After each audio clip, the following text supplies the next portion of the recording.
déclaration de mettre fin à sa vie. Je n'ai pas le droit de toucher loin de l'Éternel. Aujourd'hui, il y a des ministères qui sont morts tôt. Parce que les jeunes prophètes se sont attaqués à des hommes qui sont pleins. Parce que tu trouves que le gars il est vieux. C'est un vieux pasteur. C'est il est vieux. Il est vieux, c'est vrai. Mais il est loin de l'Éternel. Plusieurs ministères sont morts. Parce que monsieur se levait contre les pasteurs. Parce que madame s'est levée contre un frère qui est simple. C'est une simple frère qu'on a à l'église. Mais c'est un point de Dieu, tu ne sais pas. Tu le vois, il est scellé là. Il y a l'onction dans lui. Mes amis, n'oubliez jamais. Refusez de lever la main sur moi. Refusez dans votre vie de lever la main sur moi. Je dis souvent, bref, on n'est pas entre nous, donc il y a des mots que j'essaie de. Je lis avec mon corps sur les mots, bon, on va voir un peu, on va prendre certains exemples. Deuxième type de personne qu'il ne faut jamais lever la main. Proverbe 17, verset 13. Il faut vous asseoir, on va faire la lecture. Proverbe 17, verset 13. Je veux que quelqu'un de l'assemblée me lise ça.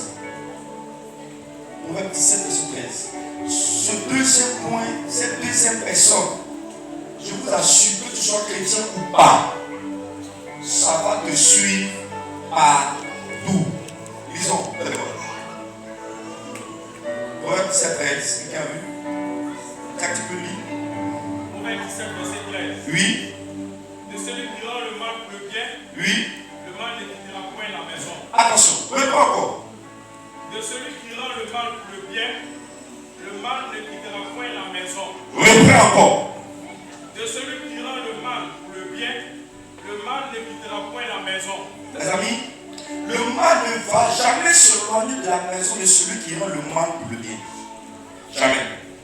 En d'autres termes, il ne faudrait jamais lever la main sur la vie de quelqu'un qui t'a fait du bien.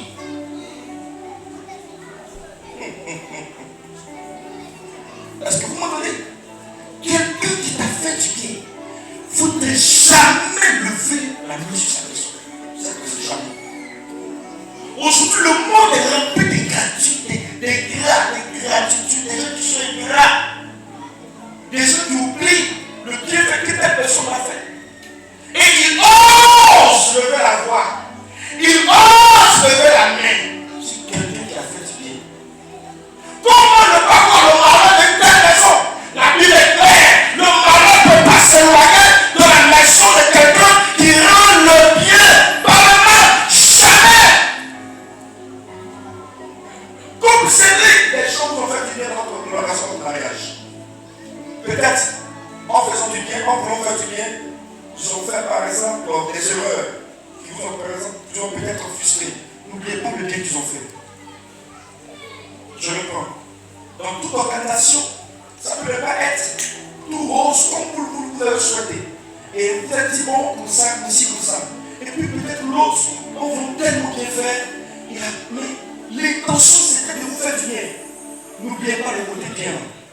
Ne laissez pas le mal dans votre cœur pour le mal. Jamais. Si vous faites ça, vous allez cacher toute votre relation. Vous ouvrez la porte au mal. La Bible dit dans sa maison, c'est que vous ouvrez la porte et que le mal entre dans votre maison. Il dort dans votre chambre. Il lave vos habits. Il dort dans votre salon. Le mal. Combien de maisons on ouvert la porte au mal? Tout simplement, on accuse sorcier. C'est pas sorcier, c'est parce que tu es ingrat. Hein? De parler fort. De parler fort. C'est parce que ton cœur était méchant. Je peux continuer. Je peux continuer. C'est parce que tu étais mauvaise. Puis ça dit de ce petit geste inconscient que la personne a fait avec un bon cœur. La personne en faisant cela avait un cœur libre, avait un cœur rempli de joie, en voulant te faire du bien. Mais parce qu'un jour, la personne a fait une erreur, une simple erreur, toute la colère sur cette personne. Attention. Tu ouvres la porte au malheur de ta maison. malheur, jeune fille. Tu ouvres la porte au malheur, frère. Souviens-toi de ce bienfait. Et si des foyers souffrent, généralement, c'est parce qu'on oublie tout ça le bienfait de l'autre. C'est parce qu'on oublie que les jeunes ont fait du bien. C'est ce que tu as oublié, que pendant 20 ans, elle a supporté. Jamais quand tu as dit, elle a démissionné pour venir. C'est quelque chose qui ne doit jamais oublier, même si ça fait 50 ans. Il doit jamais oublier ça. Que cette femme a démissionné pour lui. Et donc si aujourd'hui, par son bien, je dis par son bien, je le dis dans sa famille, par son bien, parce que c'est avec lui qu'elle a eu ce concours. Donc par son bien, elle a eu un concours, elle travaille dans la fonction publique. C'est une marque de reconnaissance vis-à-vis de ce que cette femme a eu à faire pour lui. Ce sacrifice. Mais si elle ne travaille pas, elle n'a pas de boulot, jusqu'à... Je dis, c'est que tu es méchant. Ton cœur est méchant. Tu penses à toi seul. Oui. Je me dis que parce qu'à chaque fois, au niveau des concours, au niveau des trucs, lui, on en parlait. Lui, on lui met cache pas quelque chose. Quelque chose, lui là, je peux même avoir au feu. Ce sont les gens, on appelle ça, un passage qui dit c'est mon chrétien. Ce sont les gens, on peut même l'appeler, lui, c'est mon chrétien. Parce que, qu'est-ce qu'il sait? Non, on doit faire ça. Et ça va marcher cette année-là. Et ça va aller. Et on prie. Mais ça fait partie de la reconnaissance. Quelqu'un pourrait dire, il est obligé de faire, il est obligé. Elle doit travailler. Parce que moi je me souviens, on a tous la même chose. Il connaît mon histoire, il connaît mon histoire. Pratiquement la même chose. Il y a des choses, tant que tu ne comprends pas que l'ingratitude, mes amis, je ne veux pas les gens on meurt vite parce qu'on est ingrat. Écoutez-moi bien. On meurt vite parce qu'on ne prend pas la peine de dire merci à quelqu'un qui t'a fait du bien. On meurt vite. Nos activités meurent parce qu'on ne prend pas la peine d'être reconnaissant. On est méchant. Si le dia quelqu'un n'a pas pu me donner aujourd'hui 5 000, mais pourquoi je vais oublier hier qu'il m'a donné 10 000? Pourquoi je vais oublier ça? Et je vais dire, il est méchant. Je suis parti chez lui là, j'ai beaucoup de yes d'argent. Il a donné 5 000, il dit, il ne me donne pas. Mais hier, il a donné 10 000, tu as oublié. Ingrat! Le malheur sera dans ta maison. Si tu as un tel comportement, ne sois pas surpris. Ce n'est pas sorcier, c'est le malheur qui ira dans ta maison. Madame Beau ne doit jamais oublier que la dame de compagnie faisait les courses avec elle. Elle partait ici, elle partait ici. Mais elle fait ça. Vous êtes dans l'organisation, d'en parler au téléphone, la dame de compagnie a laissé une parole, tu l'as appliqué le dos comme ça. Elle dit dans son cœur, c'est pas Maria là, pas ma parler comme ça. Elle ne doit pas oublier que, regardez, quelqu'un qui met son temps pour toi, c'est parce qu'il a besoin d'aide. Quelqu'un qui met son temps, on va faire des courses. Hein? Déjà, on va envoyer ici. Mais attends, les appels de terre sont monnaie. Le temps qu'elle lui donne, elle pouvait aller chercher son petit bonbon dans sa péto. Le temps que le gars qui s'est mis dans l'organisation, tous ceux qui sont dans votre organisation, mes amis, ne les oubliez jamais de votre vie. Tous ceux qui se sont mis dans votre organisation, ça et là, ne les oubliez jamais. Il y va de votre gratitude. Il y va de la suite. Père de Dieu, n'oubliez pas. Même quand quelqu'un prend son portable pour te saluer, pour te dire bonjour, tu penses qu'il est obligé? Il prend son portable pour te saluer. C'est parce qu'il t'aime. Une telle personne ne sera jamais grave pour la personne. La Bible est claire. Le malheur demeure. Le malheur ne s'éloigne jamais de la maison de celui qui rend le mal pour le bien. Et encore, ce qui est dangereux, le jour, le jour où tu vas dire à ton mari, sa maman est sorcière, tu vas me voir sur ta route. Oh, le jour où tu vas dire, la maman de ta femme, elle est sorcière, elle est dans ta maison, je t'assure que tu seras ton responsable à l'église. Combien de mystiques, de cette sorte de sorcellerie ont divisé les familles? Divisé. La mère est sorcière. Ma mère est sorcière. Elle est sorcière.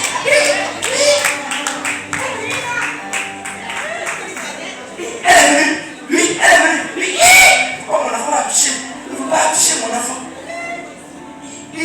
Depuis qu'elle a touché mon enfant, elle a allumé comme ça. Depuis qu'elle a allumé, l'enfant l'a perdu. Mes amis, on est où là? On est où là? On est où là? Je ne suis pas en train de dire qu'une mère peut être sorcière. Je ne suis pas en train de dire qu'un père peut être sorcier. Je suis en train de dire, le chant me dit quelque chose. Comprenez ce que je dis. Le chant me dit et je répète. Si ma mère le Seigneur me dit ma mère est sorcière, lui elle est sorcière, j'ai compris.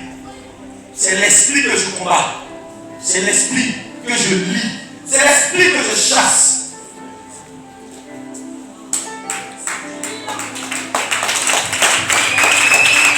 Si elle est malade, je l'emmène à l'hôpital avec.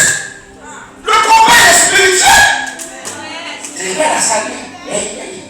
Il n'y a pas de. Et puis tu as le Saint-Esprit plaisanter.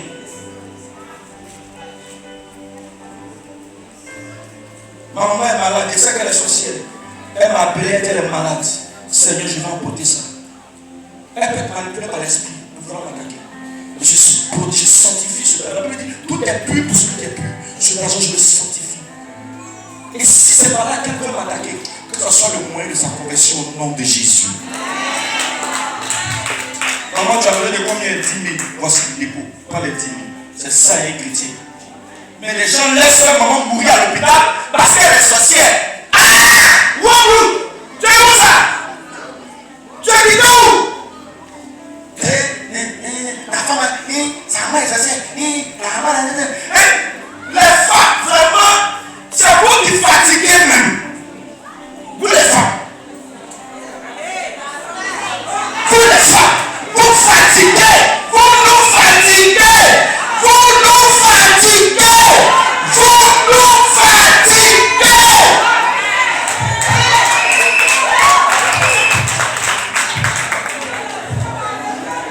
Maman est sorcière, et pourquoi? Maman est sorcière, et puis quoi?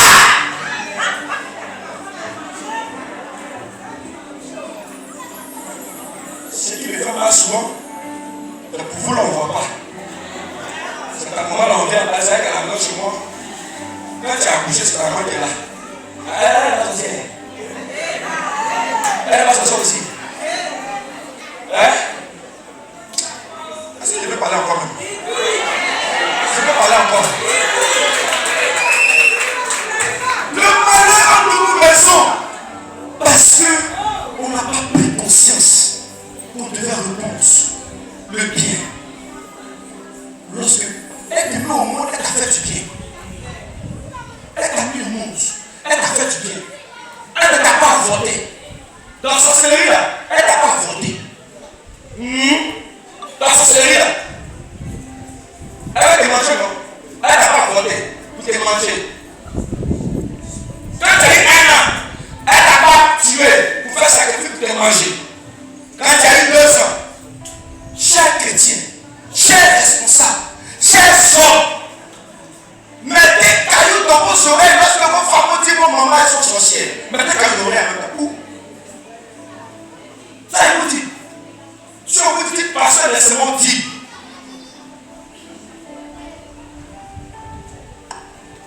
Il y a du mal. Mon cœur sait quand je vois ces gens de foyer. Où tu me regardes. poses la question, même la mère du mari, pour venir à la maison, il y a tout des mystères. Maman vient pour dire, je suis parti à la maison. Pour que les parents viennent, ils ont caché tout ce qu'ils avaient montré, qu'ils ont montré qu'ils sont dans la galère. Ils ont caché tout, caché des laits, caché tout. Il n'y a rien de là ici. Ma soeur, c'est ma belle-mère qui arrive là. Il y a la femme qui se dit, vous êtes avec moi, on n'a qu'à la gifler. Vous savez, il y a des chiffres prophétiques qui font la délivrance. C'est que moi, c'est un côté gauche. Quand elle revient droite, elle dit Amen. On va cacher ça, on va cacher ça, on va faire ça, on va faire ça. Ils ont vidé la maison. Là, la maman vient, il n'y a rien, son fils souffre. Et bien, maman, ceci est là. Le fils n'a rien, pourquoi vous dites n'a rien à faire ça? Attends, je n'ai pas pu le blaguer. Ma mère vient, mon cadre est bien sec. Je la reçois. Si je n'ai pas mon, je n'ai pas l'argent.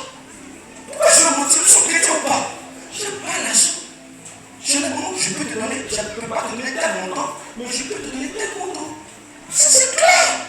Aussi simple que ça. Avant que j'ai marié, article 1, il ne faut jamais manquer de laisser maman.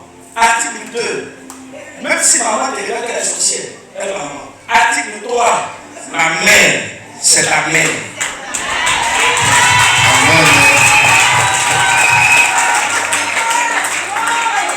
Apprenez à honorer. Mes amis, le malheur entre nos maisons n'est pas des petites futilités. Hier, j'ai été touché par un chef, je ne le connais pas. Les petits fois comme ça, petits fois. Le chef. Le vieux vient me voir après. Il est sapé depuis 1982, j'ai vécu à l'église. C'est la deuxième fois qu'il vient à l'église. Le vieux me dit, j'étais content de voir ce vieux-là. Ça m'a touché. Ce vieux-là, même après on va finir là. Les gens sont bien sur lui. Moi, je pense qu'il y a eu ce qu'il a fait là-bas. Les enfants, il faut honorer les bouts. Il faut honorer parce qu'il est. Qui a dit que les chefs sont aussi? Qui vous a dit que les chefs sont aussi? Hein? De vous parler encore? De vous parler? On n'a jamais vu des chefs chrétiens. Vous posez la question. Vous n'avez jamais vu des chefs qui sont chrétiens? Si on peut laisser tout ce qui a autorité à ceux qui ne sont pas chrétiens, comment l'église peut impacter? Puisque la Bible dit que l'église est la lumière. Mais ce n'est pas un restaurant pour 4 murs. Si un de mes fils vient être chef, je veux m'encourager à être chef. Je n'ai pas peur de dire, ils vont t'initier, ils vont t'aider. Il y a des mots ça. Si un veut être député, je veux m'encourager à être député. Un veut être maire, je veux m'encourager à être maire. Non, quand tu n'es pas rentré dans les sectes comme eux, tu ne peux pas. Arrêtez-moi ça! L'église est appelée à dominer et l'église va dominer. L'église est appelée à dominer et l'église va dominer.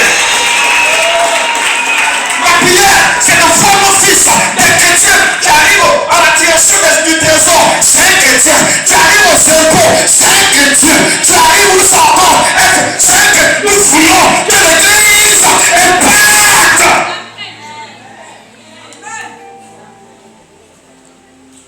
Tu as fini de prêcher.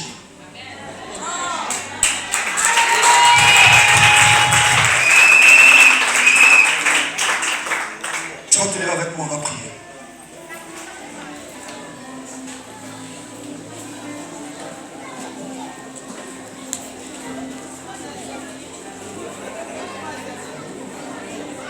Selon que tu as compris. Elle dit, il reste 3 heures, puis j'ai arrêté.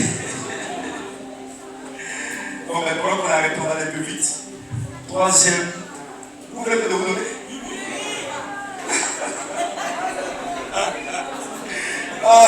Bon, ok, all right. 3e se situe dans Exode chapitre 14, verset 14, qui vous dit, l'Éternel combattra pour vous, gardez le silence. Qu'est-ce que je veux dire par là? Vous savez, il y a des personnes, tu accompagnes et puis ils ne parlent pas. Tu fais tout, ils ne parlent pas, ils gardent le silence. Il faut avoir peur d'une telle personne. Quelqu'un qui garde le silence, c'est parce qu'il compte quelque chose de plus fort. Quelqu'un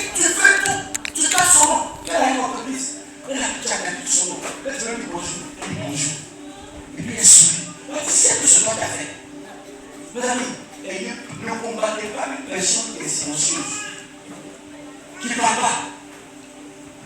Donc cela, j'aime dire à tous ceux qui sont persécutés, gardez le silence. Parce qu'il est l'Éternel combattant pour vous. Oh, est-ce que je parle à quelqu'un? Gardez le silence. L'Éternel combattant pour vous. C'est différents postes. Ne soyez pas inquiets. Gardez le silence. L'Éternel combattant pour vous. Quelqu'un me dit amen 3 fois. On va prier pour la parole. Prie selon que tu as compris. Demande à Dieu de t'aider. Peut-être tu as fait des erreurs. Tu as exagéré souvent. Tu n'as pas compris que tu n'as pas fait à l'homme, mais tu as fait à l'esprit. C'est vrai, telle personne aussi, c'est vrai. Mais ton approche t'a exagéré. Tu ne peux pas te comporter comme ça. Parce que tu as oublié que la vie, c'est telle personne qui a donné et qui a fait du bien. La Bible dit, nous ne devons pas reprendre le mal par le bien. De peur que le malheur ne